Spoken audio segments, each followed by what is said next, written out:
তারেক রহমান কইছে যে এই দেশে চরমপন্থা এবং মৌলবাদের অভয়ারণ্য যেন পরিণত হইতে না পারে। দেখেন, অতি উত্তম কথা। তবে ইন্ডিয়া মনে করে মৌলবাদীদের বিরুদ্ধে শেখ হাসিনাই একমাত্র ভরসা। ইন্ডিয়া টুডে একটা নিবন্ধ ছাপিয়েছিল 2022 সালে। 2016 সালে বামেরাও বলতো দেশের বড় শত্রু মৌলবাদ। হাসিনার ফ্যাসিবাদ কিন্তু বড় শত্রু না, বড় শত্রু মৌলবাদ বামেদের মতে। তাইলে আমরা বুঝলাম বাংলাদেশে মৌলবাদ বলে একটা জিনিস আছে, মৌলবাদী বলেও একটা জিনিস আছে যা খুবই খারাপ, তাই না? সেটারে বিএনপি খাইয়া দিতে চায়, সেটা বিএনপি প্রতিরোধ করতে চায়। আচ্ছা, খুব ভালো কথা। তাইলে খালেদা জিয়ার নিশ্চয়ই মৌলবাদীদের সম্পর্কে একটা বক্তব্য আছিল, সেটা কি একটু আমরা শুনে আসি? আসেন শুনি, এডিটর সাহেব শুনে দেন। মৌলবাদী ধর্মীয় লোক আছে কিন্তু মৌলবাদী নয়, তারা বাংলাদেশকে ভালোবাসে, তাদের অবদান আছে দেশের জন্য এবং তারা দেশকে রক্ষা করতে চায়। তার মানে খালেদা জিয়ার বক্তব্যের বিরুদ্ধে দাঁড়াইল তারেক রহমান। এই মৌলবাদ নিয়ে কেন বাঙ্গুয়েলিদের এত চুলকানি? আসেন এটা একটু দেখি, তাইলে বুঝবো বিএনপি কার খপ্পরে পড়িছে। মৌলবাদ এটার ইংরেজি হইতেছে ফান্ডামেন্টালিজম। এই শব্দের উৎস কখন? শব্দটা প্রথম 20 শতকের শুরুর দিকে আমেরিকাতে প্রোটেস্ট্যান্ট খ্রিস্ট ধর্মে এটার উদ্ভব। 1910 থেকে 1915 সালে এই প্রোটেস্ট্যান্ট খ্রিস্টানরা একটা সিরিজ পুস্তিকা প্রকাশ করে, দ্য ফান্ডামেন্টালস নাম দিয়ে, যেখানে বলা হয় বাইবেলকে আক্ষরিক অর্থে মানিতেই হইবে, আক্ষরিকভাবে মেনে মেনে চলতে হবে। তখন খ্রিস্টান জগতে ফান্ডামেন্টালিস্ট মানে ছিল সেই সব খ্রিস্টানেরা যারা বাইবেলকে অক্ষরে অক্ষরে অনুসরণ করত, বা বলতে পারেন রক্ষণশীল খ্রিস্টানেরা। অর্থাৎ শব্দটার জন্মই হয়েছে খ্রিস্ট ধর্মে, ইসলামে না। কিন্তু এটা এখন ইসলাম বুঝাইতে কেন ব্যবহার করা হয়? পশ্চিমা দুনিয়ার শব্দটার রূপান্তর কেমনে হইল? আসেন এর একটু বুঝে দেখি। দ্বিতীয় বিশ্বযুদ্ধের পর পশ্চিমা রাষ্ট্রতন্ত্র, বিশেষ করে আমেরিকা, ধর্মনিরপেক্ষতার নামে ফান্ডামেন্টালিজম শব্দটাকে ধীরে ধীরে নিজেদের ধর্মের মধ্যে একটা সাংস্কৃতিক বিরোধ হিসেবে টিকায় রাখে। ধর্মের মধ্যে আছে না না ফেরকার দ্বন্দ্ব আছে না, সেই রকম। মানে খ্রিস্টান মৌলবাদ, যা থেকে মৌলবাদ শব্দটার উৎপত্তি, তাকে নিজ ধর্মের ভেতরকার বিষয় কইরা রাখে। মানে এটা আমাদের ঘরের একটা ব্যাপার। রক্ষণশীল খ্রিস্টান হওয়া কোনো অসুবিধা নাই, কিন্তু রক্ষণশীল মুসলমান এটা হওয়া যাবে না। কেন যাবে না? এর পরে আসতেছি। আমেরিকার সোভিয়েত ইউনিয়নের কোল্ড ওয়ারের টাইম থেকে এই ফান্ডামেন্টালিজম ধীরে ধীরে একটা পলিটিক্যাল এবং সিকিউরিটি টার্ম হয়ে দাঁড়ায় পশ্চিমা বিশ্বের, বিশেষ করে ইরানের বিপ্লবের পরে 1779 সালে। ওই সময় থেকে পশ্চিমা মিডিয়া এবং একাডেমিয়া ইসলামকে কেন্দ্র কইরা ইসলামিক ফান্ডামেন্টালিজম শব্দটা ছড়াইতে শুরু করে। এখন প্রশ্ন হইতে পারে যে কেন ইসলামকে টার্গেট করা হইল? পশ্চিমা দুনিয়া কল্পনাও করে নাই যে ইসলামের নামে একটা রাষ্ট্র বিপ্লব হইতে পারে এই 20 শতাব্দীতে, কিন্তু হইল। এছাড়াও পশ্চিমের আছে ক্রুসেড এবং অটোমানের কাছে পরাজয়ের স্মৃতি। সেই কারণেই পশ্চিমের কল্পনায় ইসলাম সবসময় একটা চ্যালেঞ্জার সভ্যতা। ক্রুসেডে তারা হার মানে, আবার 1753-তে কনস্টান্টিনোপলের পতন ঘটে, 1600 শতকে ভিয়েনার অবরোধ ঘটে। এই সমস্ত ইতিহাস ইউরোপীয় সভ্যতাকে মনে করায় দেয় ইসলাম সামরিক এবং সাংস্কৃতিকভাবে তাদের প্রতিদ্বন্দ্বী। আবার ভিয়েনা অবরোধ কি, এটা কি জানেন? জানেন না? আসেন জেনে নিই। অটোমান সম্রাটেরা 2বার ভিয়েনা অবরোধ করে 16 শতকে। এই অবরোধ ব্যর্থ হয়। কেন ভিয়েনা এত গুরুত্বপূর্ণ ছিল জানেন? ভিয়েনা ছিল ইউরোপের প্রবেশের দরজা। যদি অটোমানরা যে ভিয়েনা দখল করতে পারত, তবে তারা জার্মানি, ইতালি, ফ্রান্স পর্যন্ত অগ্রসর হইতে পারত। তাই ভিয়েনায় যে অবরোধগুলো হয়েছিল, যেটা ঠেকাই দিতে পারছিল ইউরোপিয়ানরা, সেই জন্যই ইউরোপিয়ান চেতনায় সেটা সভ্যতার রক্ষা হিসাবে স্মরণীয় হয়ে আছে। এবং ভয়েরও কারণ, যদি ভিয়েনা দখল হয়ে যাইত তাহলে তো ইউরোপ মুসলমানদের দখলে চলে যেত। ক্রুসেড পর্ব শেষ হওয়ার পরেও ইউরোপে ইসলামকে চিরশত্রু হিসাবে কল্পনা করা হইতো, মূলত ভিয়েনা অবরোধের মতো ঘটনার কারণে। কিন্তু আধুনিক যুগে ধরেন অটোমান সাম্রাজ্যও নাই এবং ইসলামী শক্তি বিভক্ত, তারপরেও ভেতরে ভেতরে পুনর্জাগরণ বা বিপ্লবের একটা আশঙ্কা পশ্চিমের আছে। আর বিপ্লব তো হয়ও ইরানে। এবং আরেকটা কারণ হইতেছে খুব গুরুত্বপূর্ণ, যে পশ্চিম তো পশ্চিমা সভ্যতার যে সংকট, তার কোনো সমাধান দিতে পারেনি। যেমন কি সংকট? পশ্চিমা সভ্যতার কিছু অমীমাংসিত সমস্যা আছে। যেমন পশ্চিমা সভ্যতা বিজ্ঞান, প্রযুক্তি, গণতন্ত্র, মানবাধিকারে বড় অবদান রাখলেও কিছু মৌলিক সমস্যার আজও সমাধান করতে পারেনি, যেমন বৈষম্যের সমাধান করতে পারেনি। এই পুঁজিবাদী সমাজ ধনী গরিবের বৈষম্য ক্রমাগত বাড়াইছে। বলা হয়তো ধনীদের তরফ থেকে ট্রিকল ডাউন করতো, আস্তে আস্তে ব্যয় ব্যয় ব্যয় ব্যয় চুইয়ে পড়ে নিচের লোকেরা আস্তে আস্তে কিছুটা সম্পদ হয়তো পাইতো। পশ্চিম ব্যক্তি স্বাধীনতাকে সর্বোচ্চ করছে, কিন্তু সমাজ, কমিউনিটি, পরিবার এগুলো ভেঙে গেছে। মানুষ একা, বিচ্ছিন্ন, বিষণ্ণতায় ভোগে।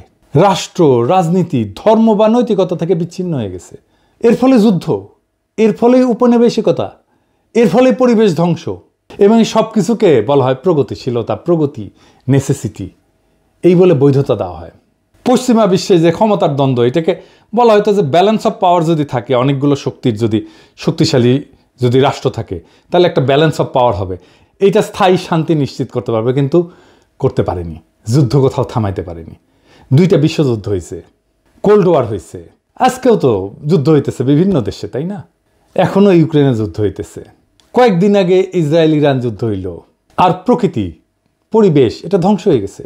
কারণ প্রকৃতি পরিবেশকে এটা মনে করে এটা ভোগের একটা বিষয়। যাকে সভ্যতা বলে মনে করে পশ্চিম, তা মনে করে যে এই পরিবেশ থেকে সব কিছু টেনে আমি ভোগ করলেই আমি সভ্য হইতে পারবো। এর ফলে পরিবেশ ধ্বংস হয়ে গেছে, জলবায়ু পরিবর্তন হচ্ছে, প্রাকৃতিক সম্পদের সংকট এখন একটা বৈশ্বিক হুমকি। এই জায়গায় ইসলাম একটা অল্টারনেট সমাধান দিতে পারে, যদি ইসলামকে কেবল ধর্ম না, একটা সভ্যতাগত প্রস্তাবনা হিসাবে দেখা হয়। তবে কিছু জায়গায় তো কিন্তু বিকল্প দেয়, যেমন অর্থনীতিতে এটা একটা ন্যায়সঙ্গত বন্টনের একটা ব্যবস্থা দেয়, প্রস্তাবনা দেয়। এমন একটা ব্যবস্থা দাঁড় করায় যেখানে সম্পদ এক জায়গায় জমে থাকতে পারে না, এটা ঘুরতে বাধ্য হয়। পুঁজিবাদ বা সমাজতন্ত্র, এই দুইটার বাইরে যায় ইসলাম একটা সোশ্যাল জাস্টিস, এর তার সাথে সাথে প্রপার্টি রাইটসের মডেল দেয়। তারপরে সমাজকেন্দ্রিক একটা জীবন দেয়। ইসলাম ব্যক্তিকে সম্মান দেয়, কিন্তু সমাজকে ভাঙে না। পরিবার, প্রতিবেশী এবং তার যে উম্মাদ ধারণা, এটা মানুষকে সম্পর্কিত করে রাখে। আর নৈতিক যে রাজনীতি, সেটা রাষ্ট্র শুধু আইনের মেশিন না, বরং নৈতিক দায়িত্বশীলতার কেন্দ্র। ইসলামের একটা ধারণা আছে, আমানতের ধারণা। ক্ষমতা একটা আমানত, ক্ষমতা মানে দায়বদ্ধতা। আমাদের এই লিবারাল ডেমোক্রেসিতে জবাবদিহিতা কার কাছে? জনগণের কাছে, তাও দিতে চায় না তারা। কিন্তু ইসলামে জবাবদিহিতা কার কাছে? জনগণের কাছে অবশ্যই, কিন্তু উপরালার কাছেও, কেবল নাগরিকের কাছে না, খোদা তাআলার কাছেও। শান্তির ধারণাও ধরেন ইসলামে একটা খুব র্যাডিক্যাল চিন্তা আছে। ইসলাম যুদ্ধকে বৈধ করে শুধু আত্মরক্ষায়, মানে নিপীড়ন বন্ধ করতে 2টা জায়গায়। শক্তি ব্যবহার মানে আধিপত্য না, ন্যায় প্রতিষ্ঠা। পশ্চিমের যেটা জাস্ট ওয়ার থিওরি, সেটার বাইরে একটা নৈতিক শান্তির তত্ত্ব এটা। তার মানে ইসলামের যুদ্ধ 2 জায়গায় বৈধ, আত্মরক্ষা এবং জুলুম বন্ধে। শক্তির ব্যবহার এটা আধিপত্যের জন্য না, ন্যায়ের প্রতিষ্ঠার জন্য। এমনকি ধরেন প্রকৃতির সাথে সম্পর্ক, ইসলাম প্রকৃতিকে আমানত হিসেবে বলে, শোষণের বস্তু না। খিলাফার যে ধারণা, সেখানে মানুষ প্রকৃতির উপরে শাসক না, তার রক্ষক। এই যে পরিবেশগত বিপর্যয় হতো, এই পরিবেশগত বিপর্যয় হতো না পৃথিবীতে যদি ইসলামের দৃষ্টিতে পরিবেশ আর দুনিয়াকে দেখা হইতো। তাই ইসলামকে একটা বিকল্প সভ্যতার ধারণা হিসেবে এটা একটা পরীক্ষা নিরীক্ষা করা সম্ভব সমাজে, রাষ্ট্রে। আমি আমার পিএইচডি গবেষণার কথাই বলি, এইখানে যেখানে গ্যাপ, সেখানে ইসলামের ধারণা প্রযুক্ত করলে সমস্যাটা মিটে যায়, কিন্তু এটা নিয়ে অন্যদিন আলাপ করা যাবে।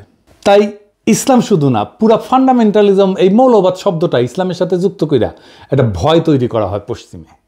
কারণ আধুনিক রাষ্ট্রতন্ত্র এবং গণতন্ত্রের চ্যালেঞ্জ পশ্চিমা রাষ্ট্রতন্ত্রের চোখে ইসলাম একটা আদর্শগত বিকল্প হয়ে দাঁড়ায়। অর্থাৎ গণতন্ত্র, লিবারালিজম, সেকুলারিজমের বাইরে এক সম্পূর্ণ সামাজিক রাজনৈতিক কাঠামো হাজির করে ইসলাম। তাই একে প্রতিরোধ করার জন্য ইসলামিক ফান্ডামেন্টালিজম শব্দ দিয়ে তাকে ব্যাকওয়ার্ড, ইরেশনাল, অযৌক্তিক, ভায়োলেন্ট, সহিংস এইটা বলে চিত্রিত করা হয়। মুসলিম রাজনৈতিক আন্দোলনগুলোকে যদি ফান্ডামেন্টালিস্ট হিসেবে ট্যাগ দেওয়া যায়, তাহলে তাদেরকে আন্তর্জাতিকভাবে অগ্রহণযোগ্য কইরা দমনকে বৈধতা দেওয়া যায়।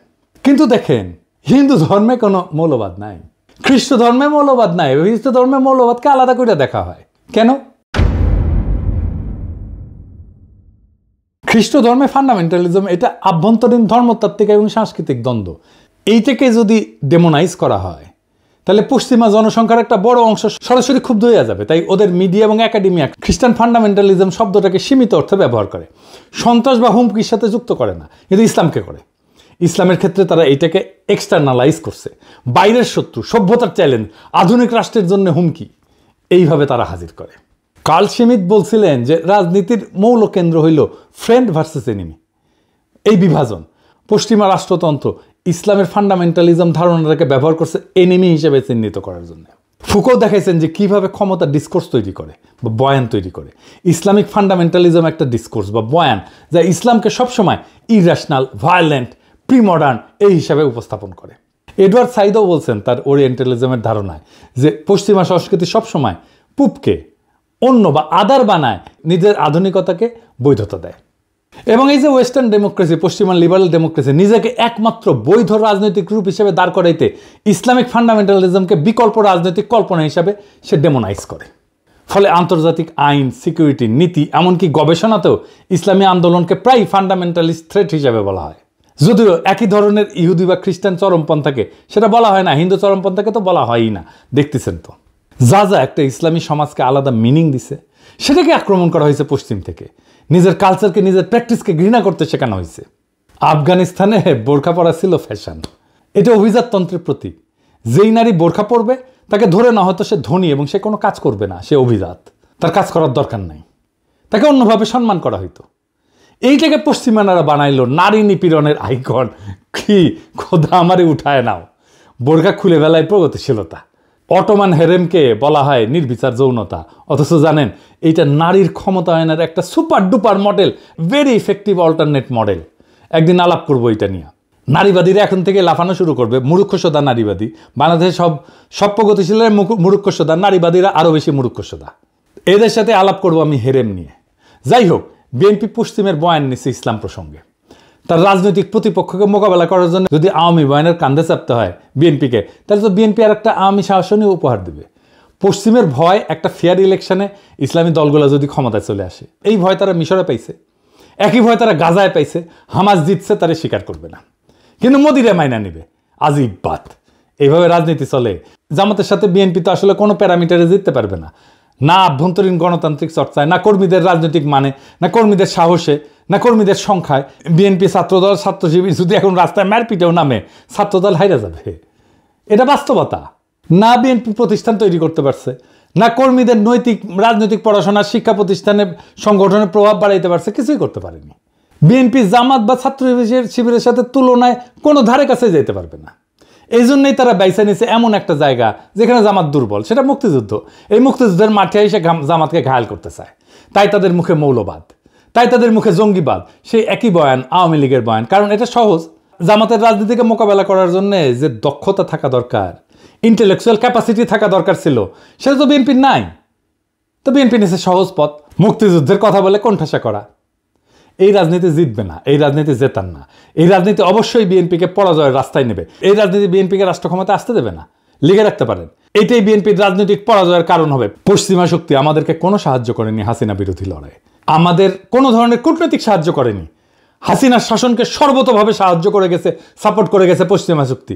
এখন সেই পশ্চিমা শক্তির ইচ্ছায় যদি বিএনপি তার আগামী রাজনীতি নির্ধারণ করে, তার রাজনীতিকে বাংলাদেশের মানুষ প্রত্যাখ্যান করবে। বাংলাদেশের মানুষ তার ধর্ম, তার সংস্কৃতি, সেটাকে সাথে নিয়ে বাংলাদেশের মানুষ আগামীর রাষ্ট্র গঠন করতে চায়। পশ্চিমাদের সাজেশনে না, পশ্চিমাদের ধারণা দিয়ে না, পশ্চিমাদের প্রেসক্রিপশন দিয়ে না, বরং পশ্চিমাদের প্রেসক্রিপশনে যারা রাষ্ট্র করতে আসবে তাদেরই বাংলাদেশের জায়গা হবে না। বাংলাদেশের রাজনীতির বড় ট্র্যাজেডি হইল নিজেদের শক্তি আর ঐতিহ্যকে ভরসা না কইরা বিদেশি প্রেসক্রিপশনকে আঁকড়ায় ধরা। আওয়ামী লীগ তা করছে বছরের পর বছর, আর বিএনপি যদি সেই একই পথে হাঁটে তবে তার পরিণতি একই হবে। মৌলবাদ নামের কৃত্রিম আতঙ্ক দেখায় জনগণকে ভয় দেখানো যায়, কিন্তু ক্ষমতা দখল করা যায় না। বাংলাদেশের মানুষ চায় না কোনো আমদানি করা প্রেসক্রিপশন, তারা চায় নিজেদের ধর্ম, সংস্কৃতি, ইতিহাস এবং আত্মপরিচয়ের ভেতর থেকে বেরিয়ে আসা একটা রাষ্ট্র। সেই রাষ্ট্র হবে ন্যায়ভিত্তিক, বিশ্বাস এবং মূল্যবোধ নির্ভর, যেখানে বিদেশি লেবেল না, বরং বাংলাদেশের মানুষের রক্ত মাংসের চাহিদা তার রাজনৈতিক চালিকা শক্তি হবে।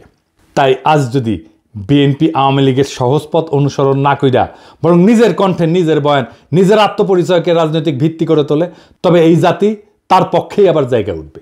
কিন্তু যদি তারা পশ্চিমের সাজেশন আর আওয়ামী লীগের কপি পেস্ট রাজনীতির মধ্যে হারায় যায়, তবে এই জাতি তাদের ক্ষমা করবে না। ইতিহাসের আদালতে তখন বিএনপির নাম লেখা থাকবে আত্মসমর্পণকারীর তালিকায়, পরাজিতের তালিকায়। বাংলাদেশ আজ নতুন দিগন্ত চায়।